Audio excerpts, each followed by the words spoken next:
सतीश जी, क्योंकि लगातार जो किसानों का प्रदर्शन किया जा रहा है, पिछले दिनों से डल्लेवाल साहब भी अनशन पर बैठे हैं, आप लोग भी 15 दिसंबर को मिले थे, किस तरह के फैसले लिए गए हैं और किस तरह की चीजों को लेकर जो है मीटिंग्स वगैरह की जा रही है? देखिए, जो 13 फरवरी से जो आंदोलन चला उसके समर्थन में खापों ने मीटिंग की थी। 102 खापों ने इकट्ठे होकर 11 सदस्य कमेटी चुनी गई। उस कमेटी ने 3 जगह धरने चलवाए, एक टिटोली चलवाया, एक दादरी चलवाया, एक बासटोल पे चलवाया। और चुनाव के कारण, आचार संहिता लगने के कारण उनको स्थगित कर दिया गया था। तो मैं पहले आपको स्पष्ट कर दूं, खापे शुरू से ही इस आंदोलन के साथ हैं, लेकिन खापे कभी भी आंदोलन की अगुवाई नहीं करती। खापे हमेशा समर्थन करती हैं। खापों का स्टैंड वही है कि वो उनके समर्थन में है। खापों का इतिहास रहा है कि अन्याय के खिलाफ जो लड़ाई लड़ता है उसका पूर्ण रूप से सहयोग करती हैं। ये 700-800 साल का तो इतिहास मुझे पता है, उससे पहले भी हो तो मुझे उसकी 700 तक। लेकिन सतीश जी, इसमें 2-3 चीजें बहुत अहम है। जैसे आपने कहा कि सभी अगर इकट्ठे होकर प्रदर्शन करेंगे किसान, तभी खाप जो है वो करेंगे, लेकिन इसमें 2-3 चीजें हैं। देखिए, एक, क्योंकि अभी कह सकते हैं कि कहीं ना कहीं एसकेएम की भी कल मीटिंग हुई है, क्योंकि 2 जो वो हैं वो कर रहे हैं खिनौरी पे और शंभू बॉर्डर पे, लेकिन कहीं ना कहीं बीच में जरूर किसानों का देखा जा रहा है, लेकिन आप उसको किस तरह से? देखिए, ये उनकी अपनी सोच है।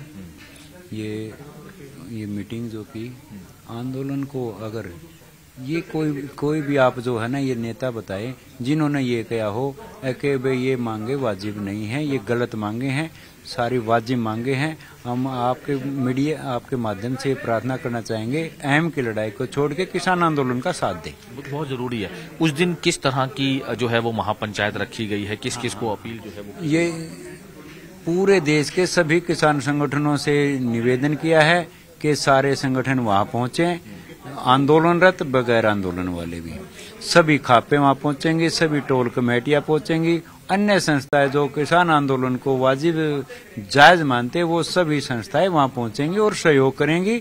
और अगर डल्लेवाल जी की सेहत के बारे में नहीं सोचा गया तो 29 तारीख को बहुत बड़ा फैसला लिया जा सकता है। 10 दिन का अल्टीमेटम दिया आपने कहा है कि चेतावनी भी दे रहे हैं और रिक्वेस्ट भी कर रहे हैं, दोनों तरफ। हाँ, दोनों है सर। सुनिए, रिक्वेस्ट तो ये कर रहे हैं कि वो हमारे राजा हैं, और चेतावनी दे रहे, राजा वो हैं जो वोट से चुने गए, उन पे हमारा अधिकार है, वो विरासत वाले राजा नहीं है। लेकिन इसमें भी 2 चीजें हैं कि हरियाणा सरकार कह रही है कि हमारे हरियाणा के तो किसान बहुत खुश हैं, पंजाब में धरना हो रहा है, पंजाब के किसान प्रदर्शन कर रहे हैं, हरियाणा में तो सब चीजें ठीक है। नायब सैनी जी करे ना, नायब सैनी जी ये क्यों नहीं बताते कि अब की बार पुलिस कस्टडी में डीएपी मिला, और बड़े दुर्भाग्य की बात है 250 रुपए का रेट बढ़ाने जा रहे हैं डीएपी पे। ये जो है ये एक प्रोपगंडा चलाती है बीजेपी सरकार।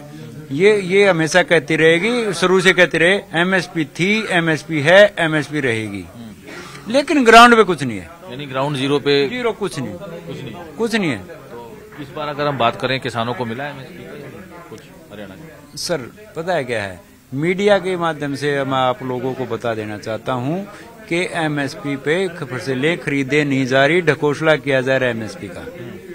ठीक है, तो बिल्कुल जैसे 29 दिसंबर को महापंचायत जो है वो होने वाली है, जिसको लेकर लगातार अब मीटिंग्स का दौर जारी है, और खाप पंचायतें का भी अब 29 दिसंबर को एक कह सकते हैं कि बड़ा फैसला आ सकता है। उसको लेकर आज 10 दिन का अल्टीमेटम की बात की गई है। अब देखना होगा कि किस तरह से फैसला होता है, लेकिन इनका ये भी साफ तौर पे कहना है कि सभी को इकट्ठा होकर सरकार के खिलाफ प्रदर्शन करना होगा अपनी मांगों को लेकर।